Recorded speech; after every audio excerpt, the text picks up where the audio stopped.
Hello there. Good morning, afternoon, evening, wherever you find yourself as you are tuning in with me. Okay, super excited for today's topic. We're going to talk about 6 pieces of mainstream advice of things that we're told are good for us, things that we're told to do that may actually be harmful to sensitive folks and their more sensitive nervous systems, bodies, emotions, and minds. So we're going to get into 6 things, and I'll just offer something to think about and something to possibly do differently through the lens of integrative health and Ayurveda, and through the lens of the needs of the sensitive system. So that's where we're going today. I am Devin. It's wonderful to be with you again on this fabulous Wednesday, the first Wednesday of May. I am an integrative health expert and teacher, an Ayurvedic health advisor, a holistic life coach, so many more things. And as I say all the time, one of my most favorite of those things that I get to be in this life is the founder of the InnerSpark method. It's a complete trauma-informed system of self-care for sensitive folks to release shame and resentment that they hold towards themselves and their sensitivity, to overcome the various symptoms of misunderstood and mismanaged sensitivity, like burnout and anxiety and various health struggles. And it teaches them how to ultimately understand, embrace, and lead with the gifts of their sensitivity. So that's where I am coming from, and that's what I hope to offer you today as we look at these 6 things. So everywhere we go, and it's like getting worse as we progress, we're bombarded with information and advice and new trends and all of the things telling us what to do for better health, for better relationships, better living, better sex, better this, do the things, da da da. And there are also kind of, standard behavioral norms that we've come to accept and normalize, and therefore also measure ourselves up against. Things like, toughen up, don't show emotions, vulnerability is weakness, all of that. And so we take all of those together, right? These like kind of advice and trends and things to go do, plus these like behaviors that we're supposed to measure up against, and it's a lot. It's a lot. And the truth is, most of this advice and most of these trends are total bullshit. Just complete and utter BS. And they're not great really for anyone, arguably, but definitely not for the sensitive deep feeler. Sensitive folks make up a very small percentage of the population. And so their needs differ greatly from most other people's needs. Their nervous system is different. Their most all things about them are different. And so kind of mainstream things aren't going to really serve their needs and lead to their thriving.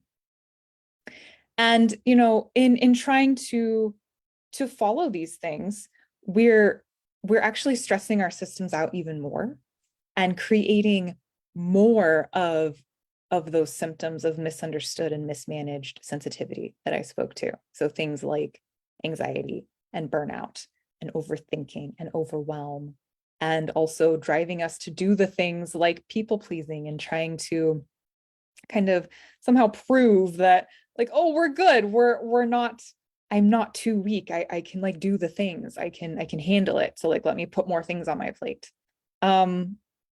Yeah, they're just not working. And we may mean well, right? As another kind of scenario, we may mean well in following some of this advice and going after some of these trends. We may really ultimately desire to improve some aspect of our health or of our life. And so we may mean well.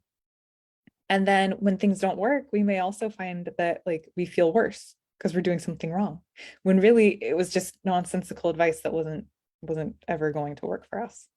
So share with me where you've kind of fallen on that spectrum of those different scenarios, maybe you have an entirely different example or scenario.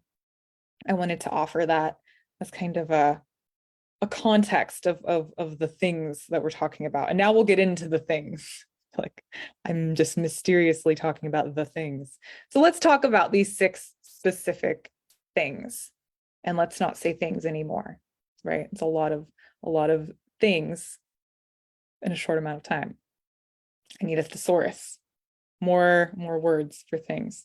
So these are 6 pieces of advice or trends that we're kind of told are good for us in mainstream culture, mainstream media, influencers, all this stuff that are actually possibly making things harder for a sensitive system. So I posed a question in my Facebook group the other day of specifics to focus on, and there were a couple of really great ones that I've included in here.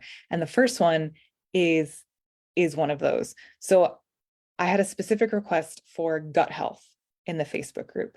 And honestly, my goodness, I could just do an entire just, that'll be my next course. There's actually a great bit of that in the InnerSpark method now, because there really isn't one thing that gut health is not impacted by.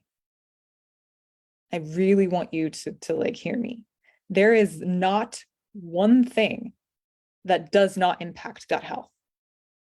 Gut health is so incredibly sensitive, and especially the gut and digestive system in a sensitive person, even more so. And so things are always negatively or positively influencing gut health. And so there's really not like one particular thing to touch on in this regard, but I really wanted to impart that on you, that not one thing does not impact gut health. And it also quickly responds positively when we make changes that reduce our stress levels. So highly sensitive people are prone to anxiety and stress when high sensitivity isn't being properly managed. And so this right there, right, is going to cause all kinds of digestive imbalances. And your digestive system is everything. Everything. It's all of it, right? Forget like just the foods that you're eating. I think we spend so much time focusing on like what to eat, when really there's this whole other part of like the how. Because I can eat all the wonderful foods that I want, and if I'm not digesting them, then there's really no point. There's no point. So addressing the actual root cause of why your gut is acting up and what it's doing, rather than like tossing enzymes at them, right? Tossing all the enzymes, all the supplements, and doing crazy diets. That's not going to get you to sustainable, lasting digestive health, right? So looking at the things that are contributing to whatever it is that you're experiencing, and to really reduce the anxiety and the stress in the sensitive system. So the second one is HIIT workouts.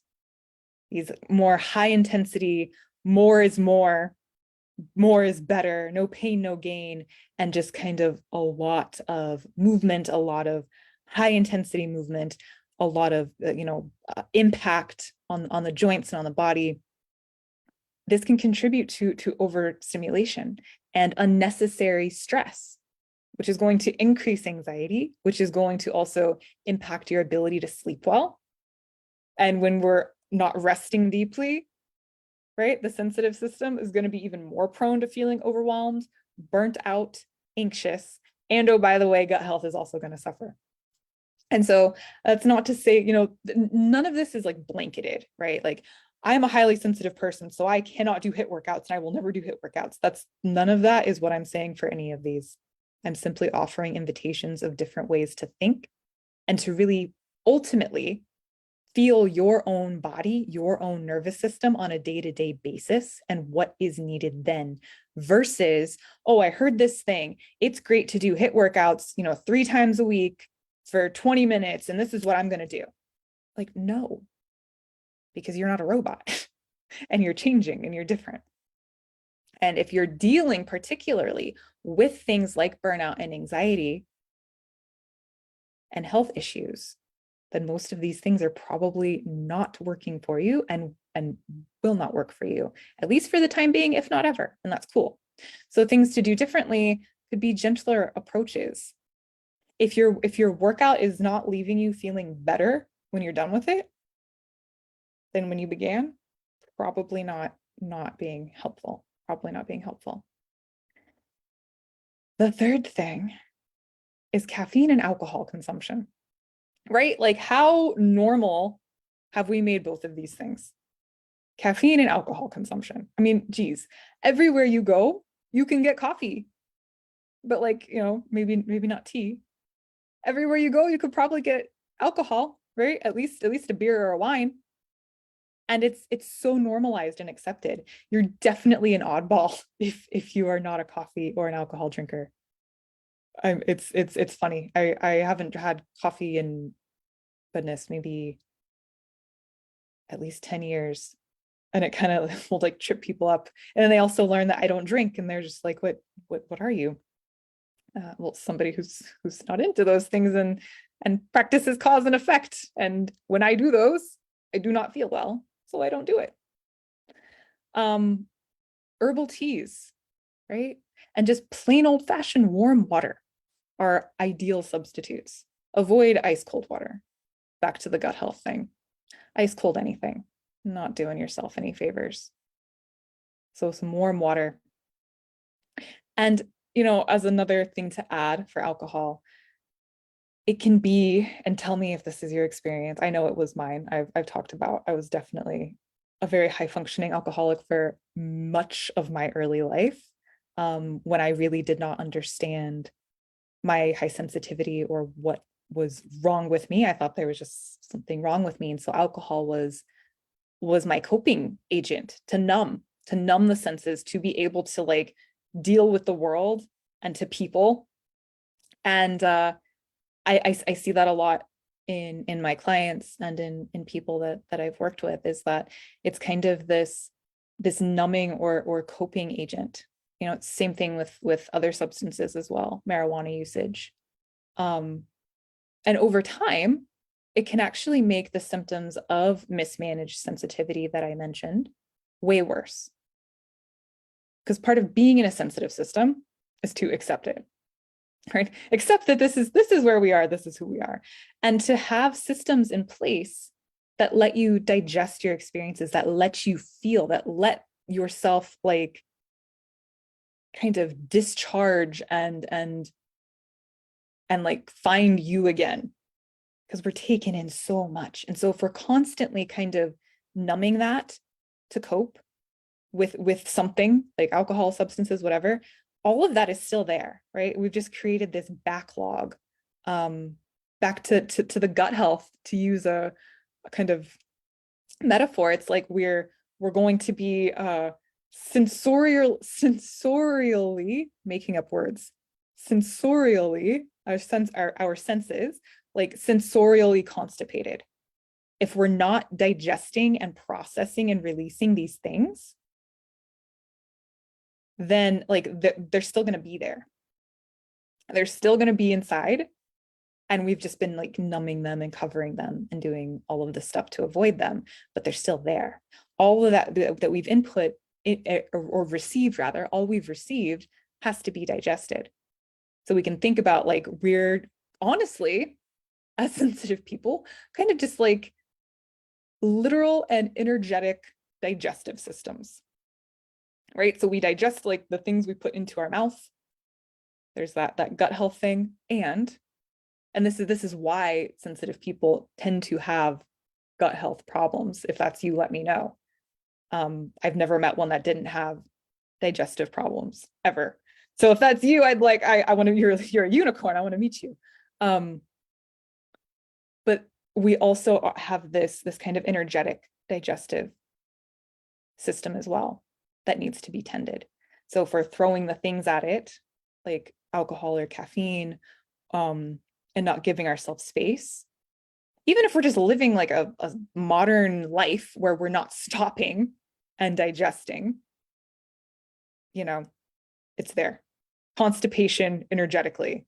There you go. All right, next. I should have broken all of these up into like separate. Maybe I will. We'll circle back with them. Tell me which one you want even more on.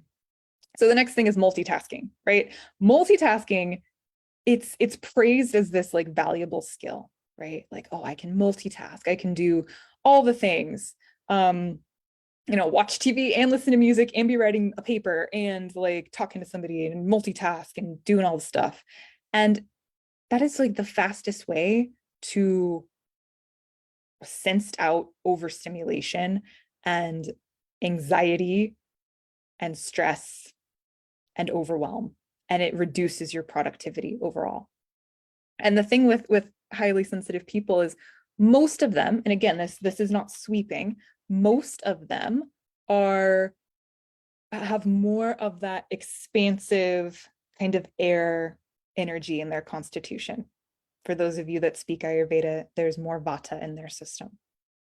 And we have all of the elements in our system. Otherwise, we wouldn't be here, right? We have a little bit of everything in our own unique pie chart that makes up us as a unique individual. And so most of us, highly sensitive people, have a little bit more of that air naturally. And when our high sensitivity feels extra high and like it's becoming a problem, when things like anxiety and burnout and stress and health problems are surfacing, that air element is way out of whack, despite, or regardless of whether or not it is a bigger piece of our innate natural pie or not. So when that air is more,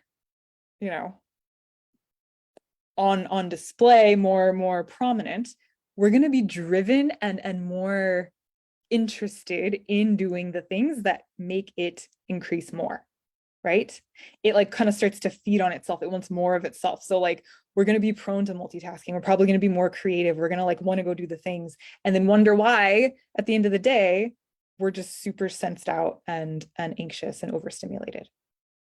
So to the best of your ability, make it a practice to really focus on one thing at a time, and take breaks to breathe often, and to check in with yourself. Okay, 2 more left. This one, highly processed foods.